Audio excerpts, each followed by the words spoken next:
Bienvenue dans votre émission Bissonabine Tosoer, votre émission qui est claire, qui édifie, émission à peuple, on a peuple. Et bon, voilà, je suis là, en fait, l'homme de Dieu, l'apôtre Liam Tingwa, l'excellence. Bonjour, merci, l'excellence. Merci beaucoup. Santé plutôt que toujours. Santé comme Yomo Rosotal. Oui. Je dis encore, l'excellence, Denyemini, voyage. Oui, juste là une manifestation menée à Katanga où Sanisa qui va église belé à Mbujimai. Na Mbujimai, délégation, il y a pasteur, où tout le monde qui est belé et puis image tourne la biso union sortie de l'IRA et belé ils a qui n'engini organisation c'est la qui dit pour n'avoir tir na masolo qui toko bon collègue. Effectivement, merci pour l'organisation au Salipo n'a pas pu intervenir aussi voyage en Mbujimai. Voyage en Mbujimai, d'abord on a remercié pasteur David Kabene Yakulila. Oui, à Bengi Sakibiso, parce que tout ça qui n'a réunion comme nene, il fallait tout ça là pour la maramboïta de confession. On était bien reçus par les organisations de l'église de Mbujimai, il y avait plus de combien? 34 communautés. On vendit ensemble pour changer les idées pour le développement de notre pays, pourquoi pas sur les secteurs religieux. On était bien accueillis, tout ça, pour contribuer comme enseignement. On parlait sur comment chasser l'indigence. Comment chasser l'indigence. Comment chasser l'indigence. Et bon, c'était acte au Bible que parmi eux, il y avait aucun indigent. Le christianisme, les bases du christianisme, les berceaux du christianisme au Christ à transmettre, à léguer. Et pas avant Thomas, il n'y avait pas un indigent. Pourquoi on peut parler du christianisme aujourd'hui?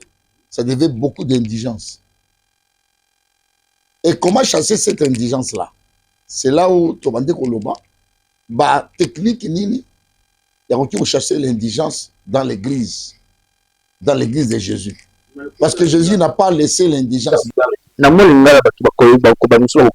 l'indigence ces années. Na lingala, c'est indigence, c'est bobola. Bozangi. Lelo église, lelo, ozomona ke comme église et indigence. Pasteur ce que linga teya, azoteya ko suka kala biloko moko boye ezo la kisa indigence. Ezo la kisa bobola. Ozomona. Parce que l'église n'est pas ezana bobola te. Église ezali na ba héritage aux ambatiki. Premièrement, c'est la parole. Deuxièmement, c'est l'onction, la force du Saint-Esprit. Et troisièmement, c'est la foi. Biloko on a surtout pour saleli yango bien, l'église ne peut pas avoir l'indigence. Deuxième, Bible lobby, il plantait et il récoltait. C'est-à-dire, il y a la technique aussi que l'église est au soukateka la prière. L'église, il faut créer ma ferme, ma élevage. C'est comme l'église catholique. Il avait compris ça. Après la mort de Jésus, dans le 16e siècle, tout l'église catholique, tant que bandit, et il faut moins développement et contre l'église. Il faut créer une école, il faut créer une ferme, il faut créer une affaire pour entrer à la ébélé dans l'église. Ça, c'est aussi comment chasser l'indigence. L'église, il faut créer un intellectuel. Oyo bakoki kobanda kotanga po bamanda komema bareveni na bango ya badim na église. Ça c'est aussi chasser l'indigence. Église il faut ebimisa ba vrai politique ba vrai politicien ba gestionnaire ya malamu ya pays o ba ko gérer entreprise ba ko gérer politique ya pays na bino ba ko gérer richesse ya mboka na bino pour na créer moins développement ya pays ko créer emploi qu'on crée bien, salaire, il y a bateau, c'est aussi comment chasser l'indigence. Alors, organisation, je pense que maître nde akoexplike biso organisation maître namona yango bodepêchaki équipe mosusu équipe mosusu elandi organisation wana boresisaki yango ndenge nini mpona ke botomisa bato plein elongo na bato oyo ya Mbuji-Mayi. Bon, d'abord faut yeba ke nyonso oyo eza planifié pa nzambe eresisa kaka soki nzambe aplanifié likambo ifo esalama ezalaki voyage missionnaire. Alors mission wana eza mission évangélique d'abord parce qu'il faut d'abord apporter la parole de Dieu. Ce qui nous a reconnu le la confession, c'est par rapport à l'œuvre de Dieu. On n'est pas une confession dans le domaine moussous. Nous avons une confession dans le domaine Yanzambe. Alors, quand nous descendons dans Mbuji-Mayi, on a une confession, c'est-à-dire c'est l'évangile d'abord. Alors, dans l'évangile, on a indigence.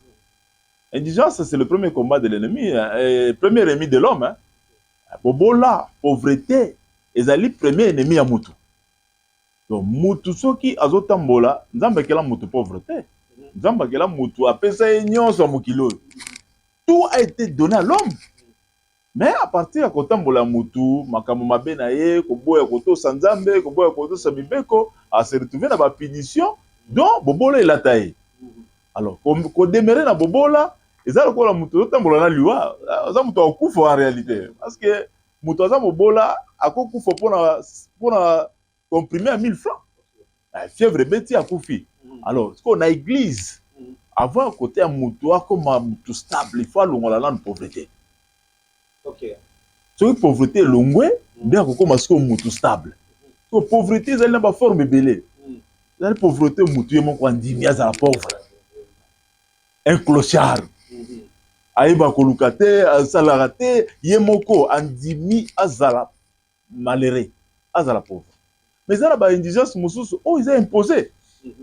Au bout de la famille, oh, ils battent bien l'indigence. La famille, Mobimba, le bic et la famille, ils sont vélo à zate. On a la loi et salama avant Yobotama. Yo, vous allez quitter, vous êtes victime. Ou ika boykuti, la famille, oh, ils sont véloté. Et puis, quand on a la bateau, va coller avant yo la famille, ils sont vélo à zate. Yo, oyebinzambe. Il faut pour qu'à la limite, on a. Oleka, osoma vélo, osoma moto, osoma mutuka, osoma avion. Parce que ce sont les biens que Dieu a donnés. L'or et l'argent appartiennent à Dieu. Neni yoko za mwana nzambe osoma vélo. Mibeko ya famille appartient à Bamate ya oyo, il faut qu'on casse yango.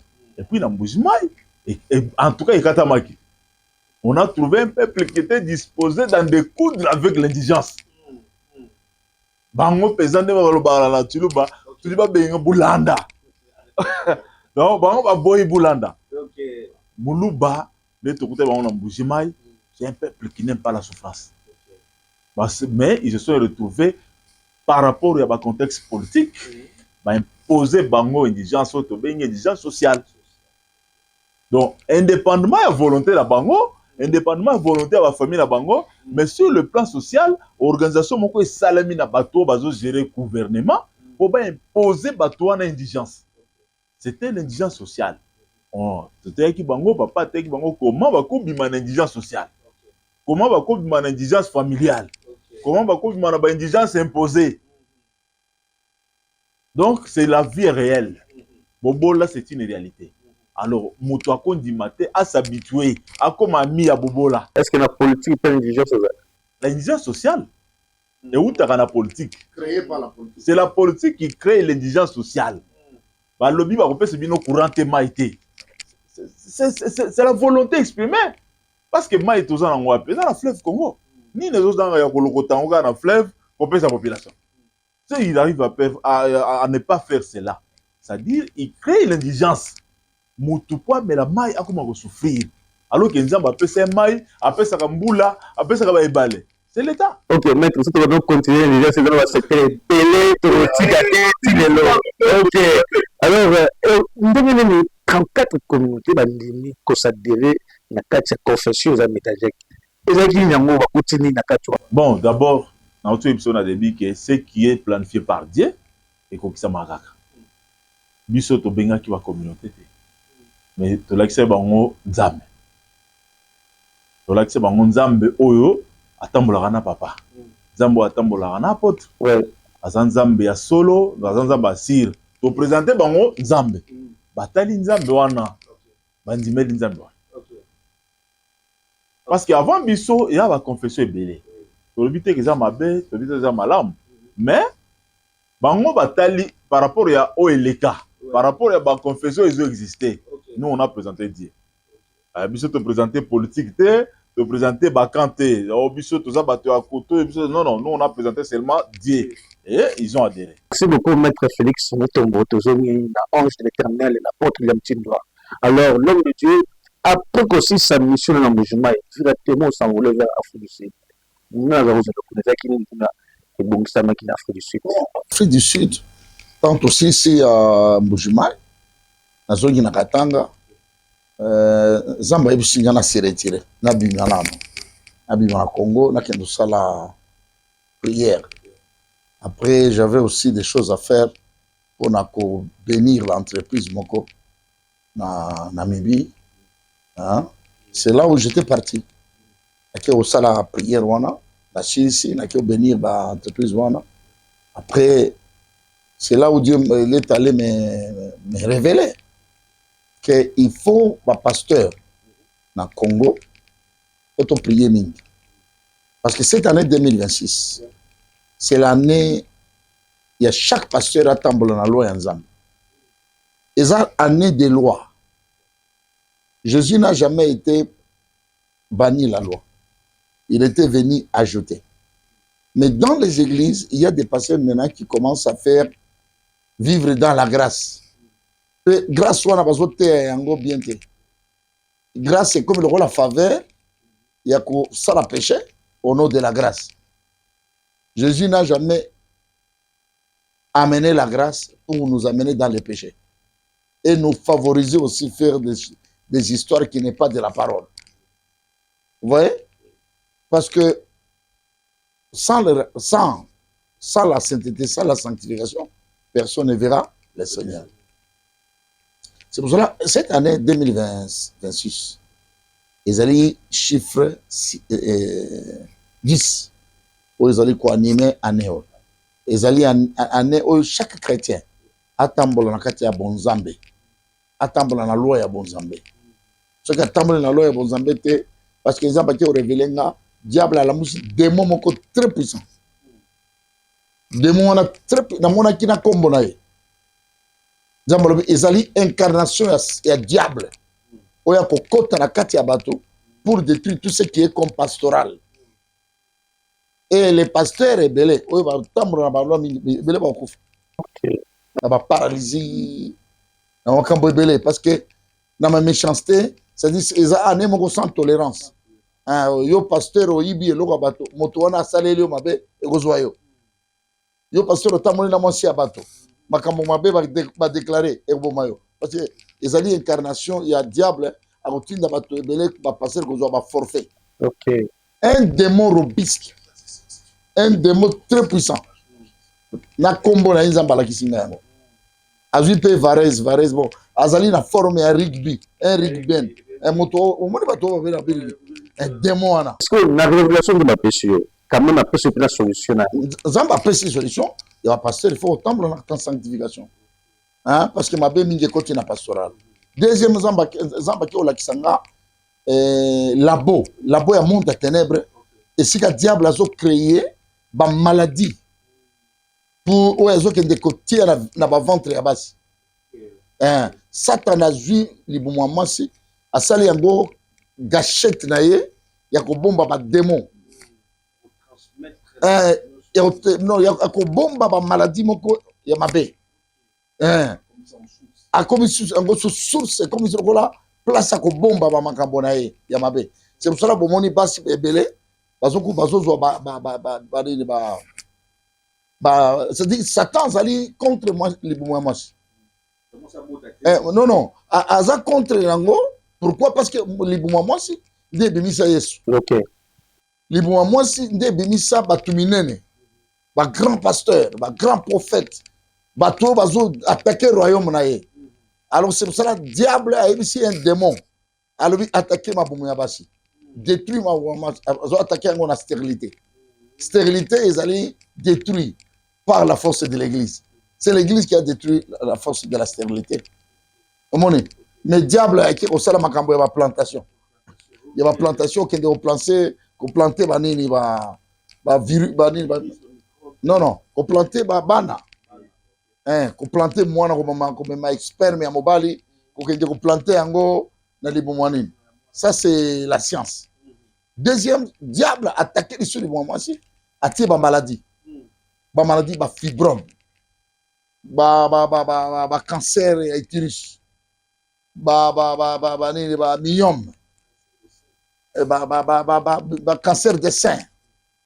Attaquer en gros ma maladie ébélé. Aux autres, on va opérer moi si balongolier loko à 3 kilos. 3 kilos. Voilà, moi, ouais, il faut balongolier dans césarienne. Parce que bimisa biloko ba 2 kilos. Bazo bimisa biloko 1 kilo. Kenya na l'hôpital lelo que de découvrir comment basi bazo souffrir. Basi combien bazo kufa na robota. Basi combien bazo kufa na opération. Basi combien bazo longolango itiris. Zamba ki ola kisanga labo ya diable où ils ont fabriqué babiloko wana. C'est pour ça que Zamba yipsingai nous les pasteurs. L'église va prier pour les mamans. Les mamans souffrent. C'est cela, quand nous sommes rentrés, nous allons organiser un séminaire puissant pour prier pour la basi. C'est-à-dire, diable a attaqué Bana Basiwana, n'a j'ai 11 ans. N'a j'ai 11 ans, diable a dit qu'on peut faire l'eau comme Katia Liboum. Papa qui est moi dans Liboum. C'est pour ça que moi, a bandit au cola, à ce que la maladie à Liboum, c'est-à-dire Liboum est déjà capturé. Bato baso sala biloko ndenge wana ezali ba sorcier. Diable a collaboré dans la sorcellerie, la famille Nabino, Mathieu et Loko na Liboum. Alors, et donc, on a œuvre à diable, il faut qu'ils la détruire par la force de l'église. Hein? Alors, on zamba ki il y a trop de politiciens qui ont tangisi makila. Les politiciens qui ont collaboré avec les ennemis pour tangisa makila les Congolais. Et bien, les politiciens qui ont des maladies, des cancers, des accidents. Après, bato ebele ba fléau ekolanda ba famille na bango moto nyonso aza la base ya ko contribuer na destruction ya Congo hein akomanda mona ba fléau na ndako na ye même na bana na ye akomanda mona ngo zamba lobi ba politicien ya mboka na biso nde ba bebisi mboka na biso eza ba politicien ba bebisi mboka oyo bazo ba utiliser bango par l'Occident pour rendre ba Congolais bazala ba indigents bazala ba pauvre. Il y aura des choses cette année. Alors l'ange de l'éternel, Dieu continue. Donc ça doit prière. Toujours manquer la solution. Vous avez ouvert les hommes à et ça lui retrait. Alors, Nyanga Aza pasteur, vous êtes aussi pasteur, et apôtre. Quelle solution maintenant? Vous avez un dialogue ou bien quelle est la solution? Ou bien le président de la République, nous avons une coopération à Washington, donc intervention à Washington. Bon, comme ça là, coopération à Washington. D'accord. Ce sont les Américains. Et c'est multinationales. Il y a des Anglais, les Français, les Allemands et les Américains. À leur coopération avec les démocrates.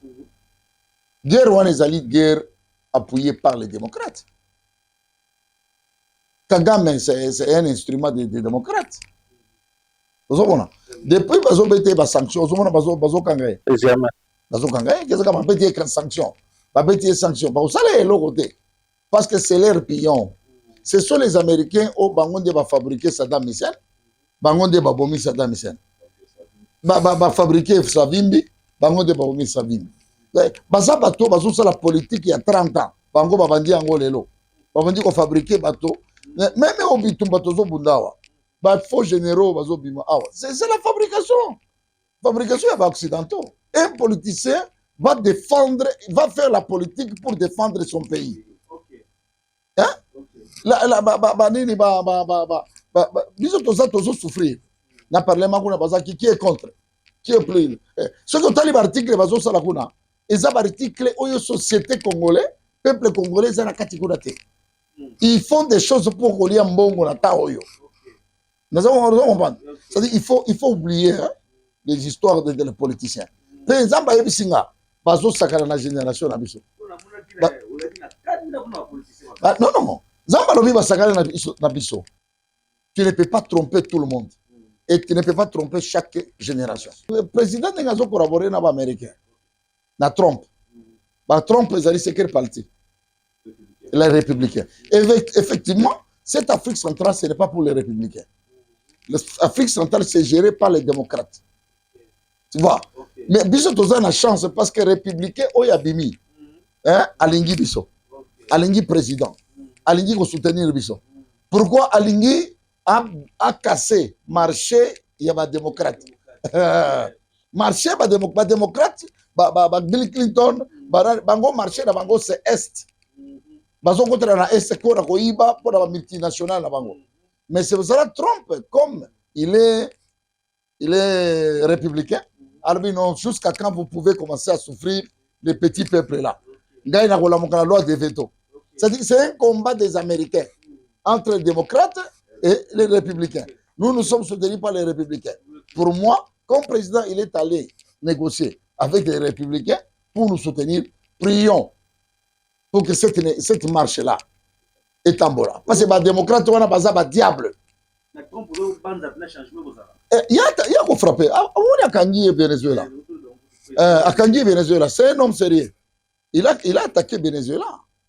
Et les marchés là de Venezuela, c'était les marchés des démocrates. Non, mais Bush à l'andana qui n'a Hugo Chavez. Hugo Chavez a koufi. Remplaçant Hugo Chavez, c'est Nicolas Maduro. Au moins qu'il y a des républicains, balanda qui Chavez, balandi na Maduro. Bakangié. Mais pour tout ça, c'est la politique américaine. Tout ça, c'est pour l'intérêt des Américains. Na Irak, c'était l'intérêt des Américains. Nous aussi au Congo, malgré qu'on collaborer avec les Américains, il faut avoir la politique pour l'intérêt des Congo. Et il y a des républicains, c'est pour ma richesse, na intérêt à banane. Ah bon, alors, il faut tout ça la politique, na intérêt, notre politique interne, ça nous amène, il faut tout ça la négociation. Hein, parce que l'ennemi a utilisé bateau. Alors, bateau, il faut tout bien à la bango, bozo et les tout traiter. Dialogue, c'est très important pour terminer ce qu'on appelle le désordre interne.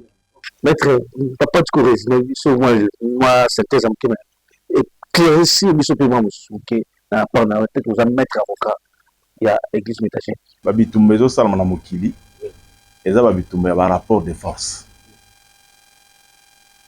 Au ça la face na guerre, il faut aller à la force, ou bien au s'allier na moutoise à la force. De Robima.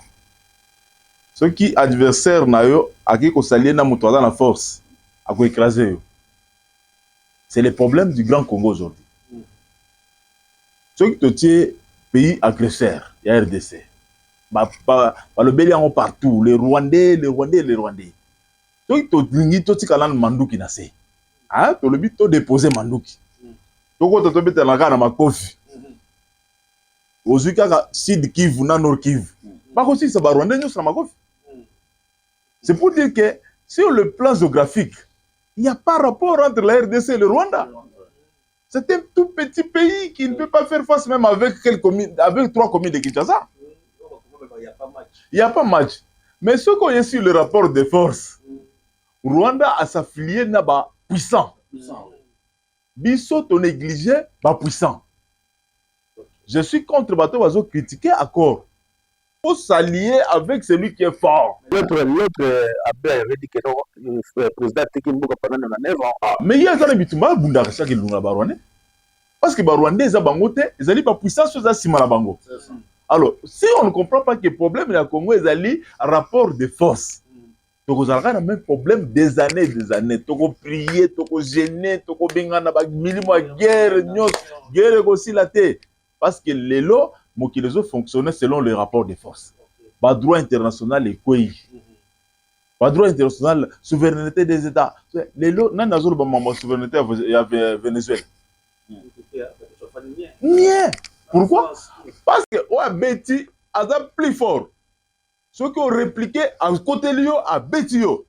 Il y a un moni ba pays nyos ba vandi kimi. L'Israël a toujours frappé. L'Israël frappe. Qui condamne l'Israël? Personne. Pourquoi? Parce que l'Israël est allié à la puissance. C'est ça. Alors, il faut s'allier à la puissance pour gagner la guerre.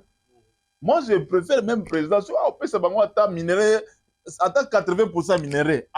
Si c'est pour la paix, après ça va. Donc, merci beaucoup, Maître Félix Mutombo, pour l'éclaircissement. Vraiment, nous sommes déjà arrivés à la fin de notre émission. Donc, on va signaler là déjà. Moi, je très beaucoup. Alors, l'apôtre, aucun des maîtres de Tchouloupa. Parce qu'il m'a dit comme on l'a lembi. Et à lembi, c'est pas lembi. Oui, effectivement, Tolembi. Vous avez la richesse. Mais après, c'est qui va chinois. Zambagnon sur Katanga, partout, il y avait des Chinois. Non, après, c'est qui va go. Nakati mbongo ma minéraux. Et puis qui va chinois, ba même richesse. Namboka la biso na niveau où ça canate. À l'intérêt de qui? Mettre là, tu veux mettre là-bas un Américain et un Chinois. Qui paye bien? C'est l'Amérique. Malgré les Chinois, ils ont liquide. Mais à foutre bien. L'Amérique, naza mona ya Floride. Nakatanga kuna Lumbashi et qui fungurume. Ozalaki société Nibale. SMTF. Hein? Société de teinte fungurume. Ozalaki li sous Floride. Biso tozabana ya ba société wana. Mais on était bien payé. L'Amérique a zongi li sous la TFM. TFM, c'était parmi les sociétés qui payaient très bien. Mieux collaborer avec les Américains qui peuvent nous payer. Après, il faut que les pays nous collaborer dans le pays, économie na bango et mataka. Preuve Angola. Angola, tant que sakani atiki ba Américains collaborer na ba Chinois. Ba Américains va retirer ba investissement na bango. Rwanda, bon inenge comme Angola. Angola est quoi? Économie est quoi? Sud-Afrique. Sud-Afrique, c'est l'économie américaine. Les Américains, tant qu'on va retirer Babylone, on a bango tout parce que on va attaquer les Blancs. Afrique du Sud, l'économie, on a bango quoi? Place Amérique à collaborer avec un pays, l'économie, on a bango et m'attaque. Parce que tant qu'on va zoyer na ba makambo na bango, va zoyer la paix na sécurité. Il y a une sécurité biloko na bango. C'est un bon pensée. Il y a un président de la République malgré bazo, oh il a sacrifié il a vendu le pays. Mais bango parce que c'est le tombeau tout ça là bango. C'est ça moi na tolembi politique à l'hôpital. Politique il y a flatterie. Tolembi politique concret. Il y a aussi le pays Congo, la pauvreté au biso tout ça là. On a toutes des richesses. Mais richesses on a bazo kende ko iba yango na batumoko oyo Congolais ont profité na yango te. Tolingi Congolais a profité richesse na ye. Héritage na ye ya sous-sol. OK. La population doit comme bien la souka émission 2026 yango oza père spirituel, ange de l'Éternel, chancelier des nationaux, ambassadeur universel de la paix. Moi le loba. Programme il y a 2026 pour te continuer. Mais en 2026, Bisso Tabernacle, nous allons s'organiser pour créer ma revenu. Ma revenu, il y a commission, il y a confession. Parce que pour faire la confession, ce n'est pas l'église, ce n'est pas communautaire. Maintenant, il faut créer ma école, créer ma ferme, créer ma projet, créer ma société. Oui, il faut que mbongo na église. Comme ça, tu vas finga comme pasteur. Mais bah il va rater mbongo et va passer au temps. Église depuis Jésus, église ezaki na mbongo te. Ezaki na mbongo te. Tant que Jésus ali ya akufa. Mbongo ezaki te okunda na ye. Eza moto moko nde abibisa ki un entrepreneur. Nde abibisa ki mbongo ya okende okunda nango Jésus. C'est-à-dire nazo comprendre que na Congo bazo finga pasteur, au pasteur azo escroquer, pasteur azako. Congo eza na mbongo pesante. Mbongo nyonso eza géré par les politiciens. Pour l'église, il faut politiciens, mais il y a dans l'église, pour soutenir. Alors, nous, l'église, notre projet, c'est créer ma ferme, créer ma revenu, ma école. C'est ça notre projet, c'est 2026. Concession Bélina Katanga, apôtre la concession, apôtre de Tambola, nous avons une concession à Obima vers nguba concession makasi na mona ki yote pembeni ya kwa nguba na maître équipe mobimba bozo solola masolo yango ezakili pour objectif kaka na katanga ba promesse ezebele apôtre donc ti Mbuji-Mayi on a vu Mbuji-Mayi ezali terre fertile na Mbuji-Mayi nazo comprendre te Mbuji-Mayi ezali na terre fertile nazo kama ba pasteur ebele baluba bazawa hein bazo créer des projets na féliciter les ministres Kazadi sauf ministre Kazadi malgré bazoloba mabe ministre Kazadi il a mené le développement en Mbuji-Mayi na nzela ya nani ya mayo ya munka ya nini Mwaniabi c'est quelqu'un qui a félicité c'est quelqu'un qui a félicité les ministres Kazadi il a fait beaucoup de choses là-bas mawa mingi na bato bakende kolia mbongo ya Tirejelo bato baliaki mbongo ya Tirejelo ya Mbuji-Mayi bazala maudit parce que Mbuji-Mayi est subir politique ya Kabila hein Mbuji-Mayi kendo subir politique ya Kabila lelo bayebisi biso pourquoi Kabila alobaki makambo kuna hein na règne ya Kabila a souffrir baluba mais moto oyo azali président abimisi ba projet pour développer Mbuji-Mayi bino baluba moko après bato bazoyiba mbonga Mbuji-Mayi baluba kaka exactement ba Congo baluba ndenge wana bazala maudit parce que il faut pas yo que les fils que mawa il y a développement ya peuple wana et sibir mingi bakufi mingi mais il faut ba se réjouir na tana bango voilà on a mchekolo tunaki pour objectif na katanga na Mbuji-Mayi to somba ba ferme tozala ferme ya kosala bangulu kuna kosala bakai tozala ba projet na Mbuji-Mayi juste tozala 5 hectares na Mbuji-Mayi ya koki kosala ba projet kuna après obosani ke mama ya Nathan azali moto ya Mbuji-Mayi merci beaucoup apôtre Gamtindwa aussi c'est émission na biso na sengi pesa bato mbote parce que ça 2026 le tozali 4 mambote na bato bazolanda yo na baso basoutenaka apôtre Gamtindwa o basoutenaka ministère na yo o basala kendo o voyage na kimia ozala na kimia elonga liboso tokobanda na maître akopesa bato basala biso toke Mbuji-Mayi. Bon, en tout cas, merci beaucoup. Eza na elo moko papa lobité na suka ezali vision. Ah, autour qui question à vision 2026 pour le tabernacle. Tabernacle eza na maté belé o nanu leki na 2025 o est touché bomo ya bato. Comment chasser ba indigence, ba combat du sang, ezali ba maté moko très puissant, ba alliance. On a compris qu'ils aiment vraiment au raté. Parce que dans 2026 ça to ba dit pe na ba obstacle. Comment chasser les obstacles à bénédiction? Pourquoi bat oiseaux à la bénité? Qu'est-ce qu'il fait? Malgré ma prière, malgré ma service ébélé, en disant mais pourquoi la bénédiction tarde? Quels sont les obstacles? Et on peut te rebondir, on peut en 2026 ça. Il faut bailler des obstacles nini et bloquer la bénédiction là-bas. Alors pour aussi ça, tu peux aussi ba partenaire nions à tabernacle, ba mbote belé. Bisika bazali année 2026 c'est vraiment année na bango. To bandi na papa vite na mama tishi. Couple moko nzambe asala bango mingi. Po na na mata na ba VIP vous avez la business class. Non nous sona ba evre papa vite na mama tishi. Ceux qui délégation ceux qui une mission missionnaire ba hésiter rater ko tsala boko na poche. Ba hésiter rater ba bimisaka papa bokende mission. Bosambela pona peuple, bosambela pona bato. O basalaka nzamba zongisa bango ebele. Na ba o nyos bakanisaka biso. So ba uta toza na mission. MPC zanga raté, moi zanga raté. En tout cas nzamba za na bango. Papa évêque, éco énergie mo mbamote. Papa évêque Christian. Na maman nene. Motema malamu ya ndenge wana. Résidence 4 étoiles. 5 chambres. Bapé Sibino, Bozala wana, Mituka. Non, Nzamba kanisila bango mingi. Nzamba kanisila bango ebele. Na ba ba priaka. Bapé sa mbongo te mais ba priaka pona ba mission na biso nyonso. En tout cas 2026 oyo Nzamba ya papa, Nzamba tabernacle amona bango afulisa bango ebele.